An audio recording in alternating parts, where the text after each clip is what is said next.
Kailan ka nag-start as sa film industry? Kailan nagsimula yung interest mo on filming? Nung una po talaga, passionate po ako maging photographer. Simula, bata pa po ako. Pero nung nag-high school po, parang nauso po sa amin yung mga project po na short film or commercial po, music video. So, nung high school po, parang dun ko po na yung gusto ko po na mag-filming po. Tapos tuloy-tuloy na po yun. Ang first festival ko po talaga is Bantayog, which is kami po yung batch 1, kung saan kami lang po nila genre yung team. Isang team po pero 6 na pelikula po yung ginawa namin. So, ayun po.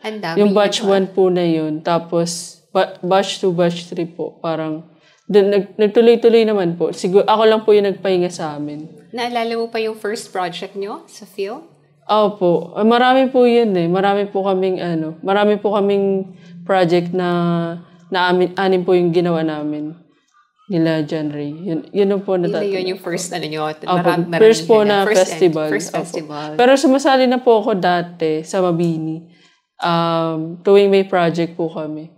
Siguro yun lang po yung una ko pong mga film, mga commercial video, yun po. Mga project lang po. Pero yung debut